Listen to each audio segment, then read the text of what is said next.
Rabies is a killer, one of our most ancient and deadly enemies.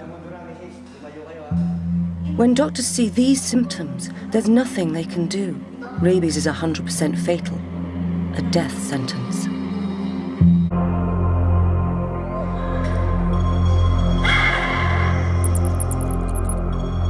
In the history of humanity, no one has survived rabies. Once the virus gets into the host body, it moves swiftly through the nervous system, hijacks the brain, and always kills the host. The viruses seem to have a strategy of either overwhelming shock and awe. When you have the dynamics of an animal that can directly inoculate virus into your brain, you have one very severe, overwhelming infection. As many as 100,000 people die of rabies every year, most of them in the developing world. The smallest bite, a single drop of saliva will kill.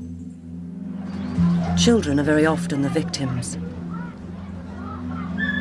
Dr. Steve Sholand works in Southeast Asia battling this curse.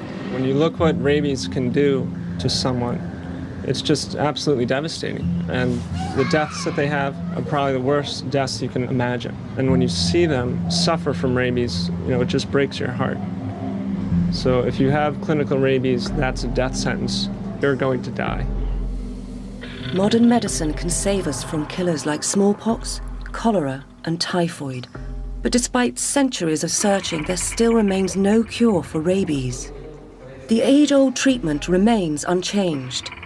Isolate the victim, tie them down, and wait until the virus destroys them. There is a vaccine for rabies, but this woman did not get it in time. If there is a delay of more than 24 hours in getting inoculated after being bitten, if the first symptoms appear, then it's already too late. Nothing can save you. When you start to present, you present with very vague, nonspecific flu-like signs.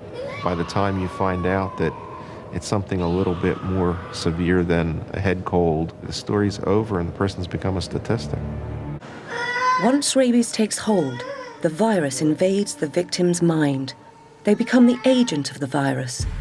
They froth at the mouth and lurch from horrified awareness of what is happening to them to insanity and back again. Articles continue to recommend that rabies patients be given sedation and that their pain be controlled. And so they're placed in darkened rooms, usually bound so that they cannot hurt themselves further, and sedated until nature takes its course, which is typically within a day or so.